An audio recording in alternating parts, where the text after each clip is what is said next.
Today in Grow a Garden in Roblox, I want to talk to you guys about the 10 things I think Jandal and the developers did exceptionally well with this update.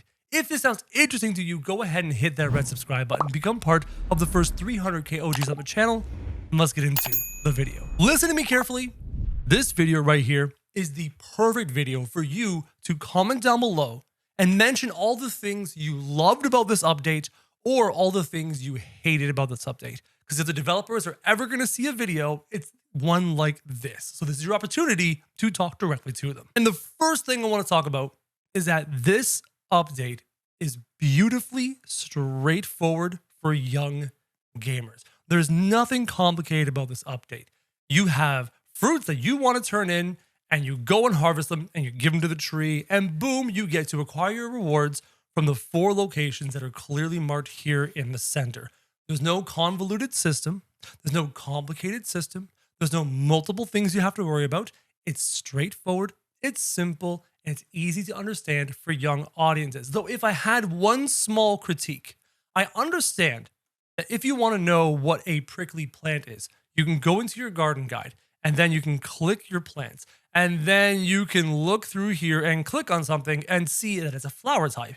Or you can click on a corn and see it's vegetable, fall, stocky, fruit type. But even when I look through this here, I sort, I can't see any types. And if I go through filters, I don't see any types there as well. It's not simple for a random young gamer who just logged into the game to see prickly plant and go, what plant is prickly? If you want to make it even a little bit simpler for young audiences to understand, you could have the tree say, looking for prickly plants like, and then list off. You can have him say every prickly plant if you want, or you can just list a couple, a few, some of the easier ones to acquire. So the ones that are still available in the game currently. For example, when he says looking for tropical plants, you could say looking for tropical plants such as coconuts. This way, younger audiences don't have to go and try and figure out what a prickly plant is. He says right there, and they know what to put in their gardens. But I think that's like the only critique I have, and the rest of this video is just glazing. Moving on to point number 2, and this is a small point because believe me, much more big, fascinating, well thought out points come out later. I'm gonna start with the small ones. This event, point number 2, can be done solo or it can be done with a group, and I think that is perfect. You want to give people the opportunity to do this event with their friends, but also give people the opportunity that if their friends aren't online or if their friends are playing a different game, that they can do this all on their own. And that is perfect. Now, doing this solo is obviously a little bit harder. You need a lot more resources, a lot more plants to do it, but at least you have the option. Also, I personally hate the prickly plant option. I don't have enough prickly plants. So doing it solo or doing it in a group is fantastic. It's such a smart choice. Now, this is a big one. Now we're getting into more technical decisions that the developers made very smart choices on. Point number 3, I am grateful the developers decided not to have a craving labeled as fall plants. I'm glad the tree, for me, I'm not sure for you, but for me, has never said looking for fall plants. Imagine if you're young little Billy and you log into the new event and you're so excited, and one of the first cravings you get is looking for fall plants when you don't have any fall plants.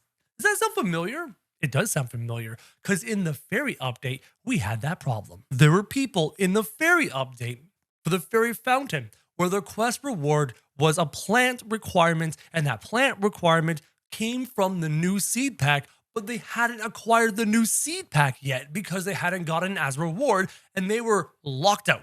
Literally locked out from progressing that fountain, and that fountain didn't reset for 24 hours. So what is little Billy gonna do when he's locked out and he can't put the new plant into the thing and he can't do it for 24 hours? He's gonna go play 99 Nights in the Forest or any other game and not touch the game again. So not having the requirement of fall plants was smart. In week 2, if you want to incorporate all the fall plants that we have been farming in week 1, that's kind of cool. That's kind of smart. But having it as a requirement in day 1, week 1, hour 1, good choice. Point number 4, small one. This will be quick.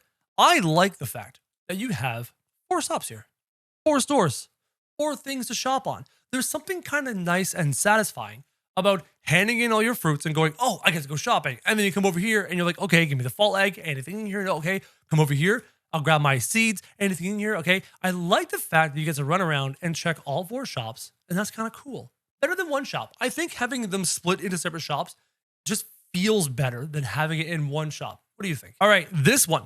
Point number 5. This is a serious one. This is a big one. Big brain talking. No sarcasm. Big brain. I am grateful, and I have changed my mind on this. I'm grateful that you are unable to reset the shop with shekels. This is a very interesting thing to talk about. You can't reset the shop with shekels, but everything costs shekels. This is a multifaceted point. I could have split up into multiple points. When the concept of spending shekels to reset the shop came out, at first I was like, congratulations, great decision. You're pulling shekels out of the economy. Well done. But then we started to realize the implications of that mechanic.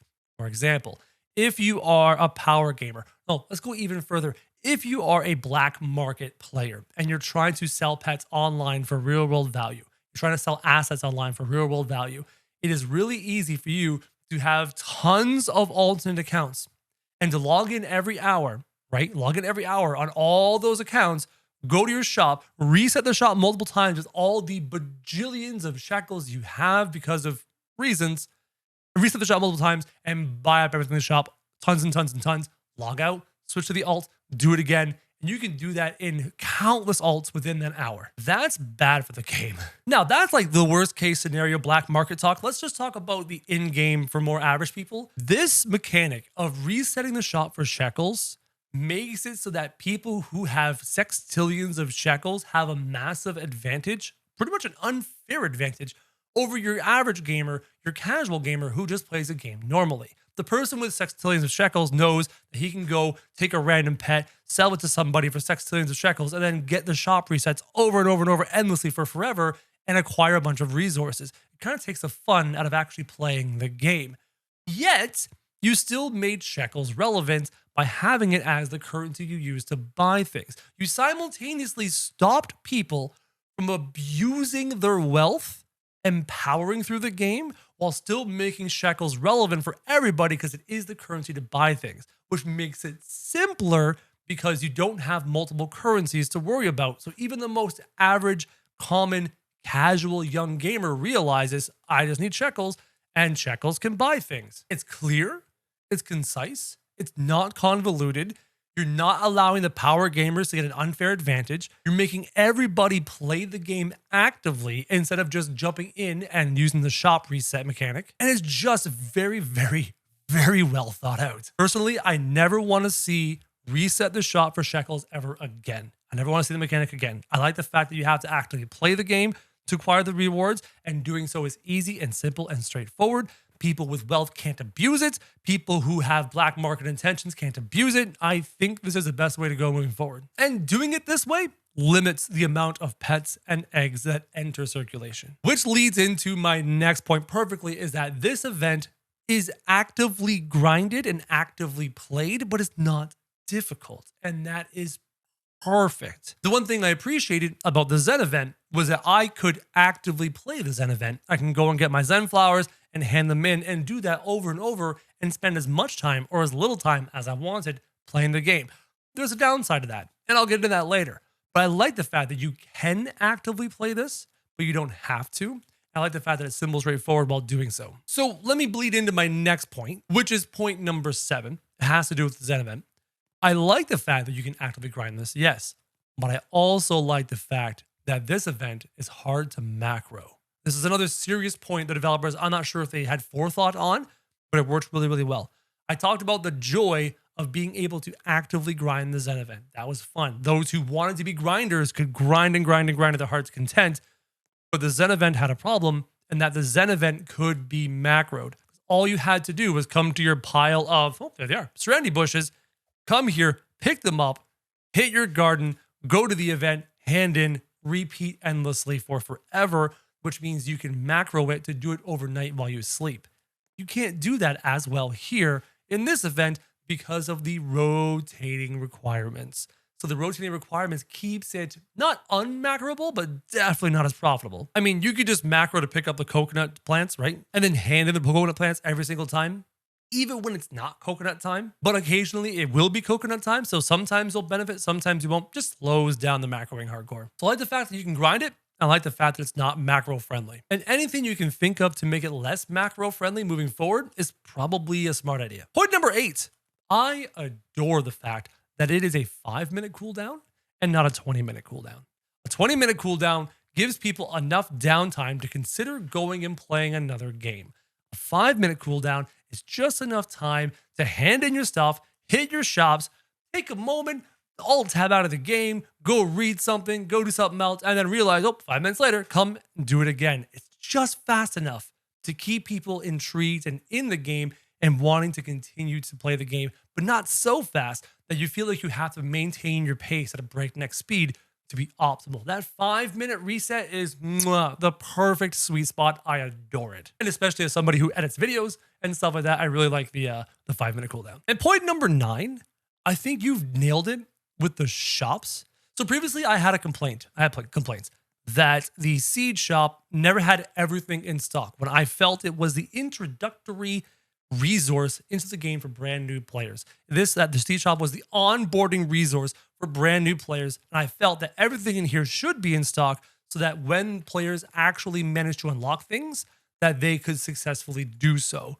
Not having things in stock is very uncasual friendly, right? Yet in special events, it works really, really well. Because every 5 minutes, I come to this shop and I get my fall egg, which is always in stock, which was super smart. It was really annoying with the shop reset mechanic when the thing you wanted most wasn't in stock and you reset 5 or 6 times until it was in restock. That just felt horrible. So every time you reset, the egg is in stock, perfect. And then sometimes these guys are in stock. And then more rarely, these guys are in stock. And then super rarely, the best thing's in stock. And I think that is perfect. So every 5 minutes, you're logging in and you're doing this and you're like, okay, no space scroll this time, but hopefully next time. Like, okay, no maple resin this time, but hopefully next time. And it has that addictive quality of I want to acquire the rarest things. And when they do hit, oh, it feels so good. So for me personally, the golden acorn, I got really, really early. So I wasn't super excited about getting that one. But the more and more resets I did, as you can see, 107, the more and more resets I did, the longer it took me to acquire those rare things. When I did hit them, oh, the dopamine was so, so good. I got my first space scroll. I was pretty happy, but it took me 100, I'm not even kidding, exactly on the dot. I got screenshots to prove it, 100 fall blooms to get the maple resin. And I was over the moon when I finally got the maple resin. So I like this mechanic here in the event. I don't like it in the base shop. I've talked about that, but I love it here in this mechanic. I think it worked really, really well. I like the fact that when you did reset, you always had a reward. Each shop always had something. I picked up every fall egg and I've picked up every fall crate because I want those log tunnels with a hole in the roof, which is weird. Why is there a hole in the roof in your log tunnel, Jandal? Fix that. But then occasionally you get those rare ones and it's good. And then finally, point number 10, I just like the vibes. I love the vibes. I love the fall vibe. I love that when the tree is active, the entire weather changes and it's got that fall feel. I love all the fall mechanics. I love all the fall pets. I just love the vibe. And that's just me. Again, really important, guys. Comment down below and tell me what you think of this event. Where did they cook? Where did they fail? What could they add? What's your favorite part? Say whatever you want down there. The developers do watch the people's videos and they do read comments. So this is perfect for you. A great opportunity for you to go, hey, developers, you did a great job. Or hey, developers, you fell short here. Be respectful, but take the time and comment down below with your thoughts, guys. Hopefully you enjoyed this video. Hopefully it was useful to you. If it was, go ahead and hit subscribe. Become part of the first 300K OGs on the channel. And as always, guys, thank you very much for watching.